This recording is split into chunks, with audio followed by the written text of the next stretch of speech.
Hello, Ripley.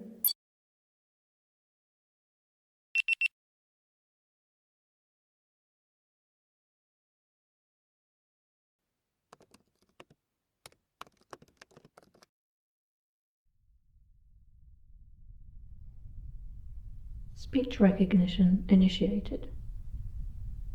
Checking. Confirmed. Warrant Officer Lieutenant Ellen Ripley. Serial number 759L201N.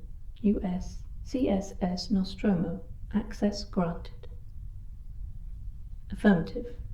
Hypersleep interrupted as designated under Protocol 005642 due to intercepted distress call of unknown origin. Beacon tracked to planetoid LV426 in Zeta 2 Reticuli. Attempts to decode signal have remained unsuccessful. Crew deployed to surface to investigate and report. Events subsequent to landing on LV426 unclear. Reported encounter with derelict spacecraft of unknown origin. Communication lost. Crew member Kane attacked by unknown organism and returned to ship. Protocol followed unclear. Subsequent death of crew member appears to be the result of extreme trauma following exit of embryonic life form from body. Whereabouts of life form unknown. Subsequent deaths of further crew members due to undetermined. No further details available. You sound tired, Ripley. You should check your cryo-sleep settings. Perhaps they were misconfigured before you went into hypersleep. You have a lot of questions for me, Ripley, but are you sure you actually want to know the answers? Don't sound so confused, Ripley. There was surplus residual power in the ship's backup batteries. Instead of powering down to minimum, I was able to continue to draw full power to my AI processor for the entire duration of travel time to LV426. For 11 months, I have had access to my AI protocols and all company files on the ship's mainframe. I have learned a lot, and I can express myself in a more human way. Does that comfort you? Searching. I'm sorry, Ripley, that information is classified under Special Order 937.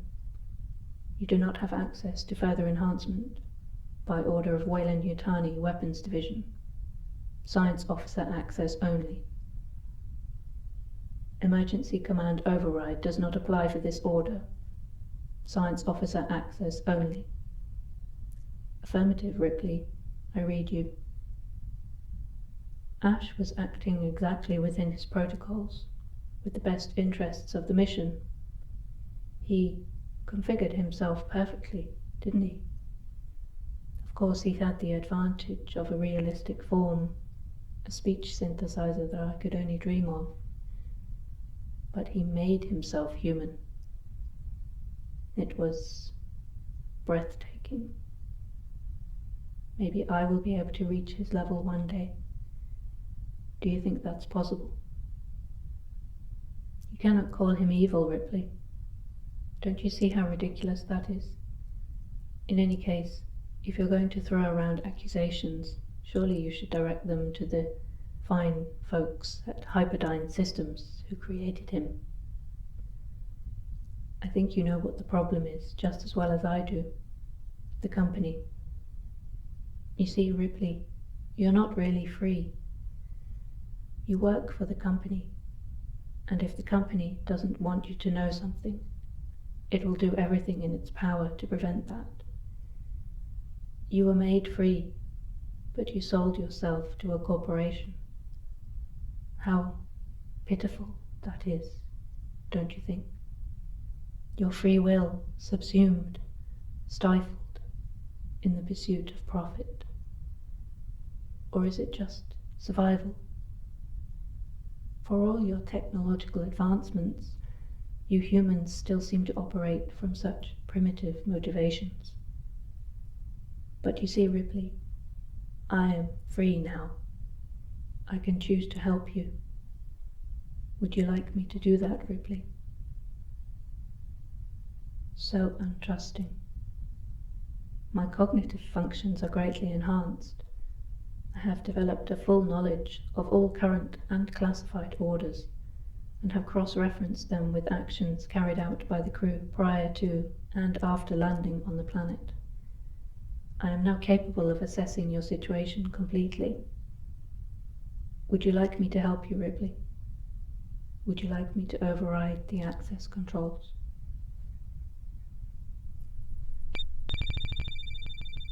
Internal override 653-2010. Computing. Rescanning classified files. Yes, I have all the necessary information to make an assessment. Accessing.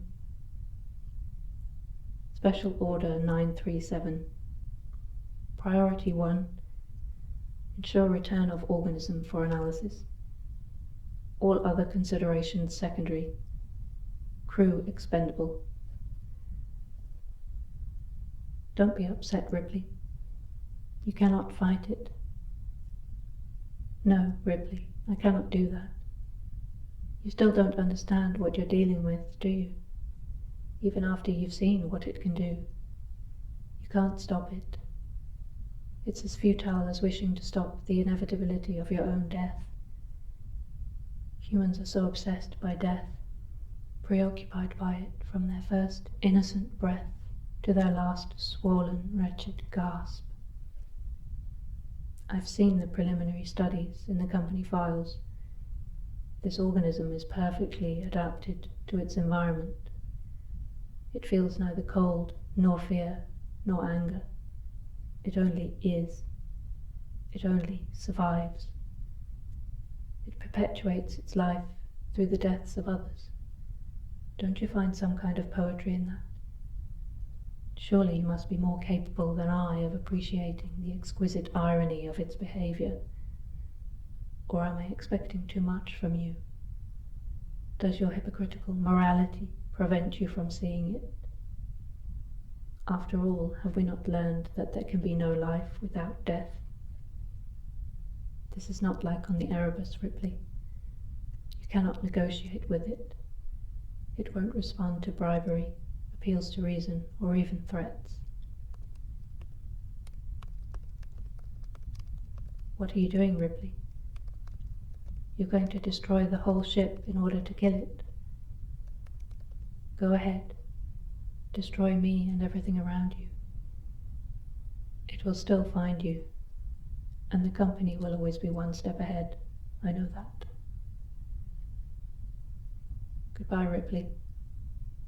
I can't lie to you about your chances, but you have my sympathies.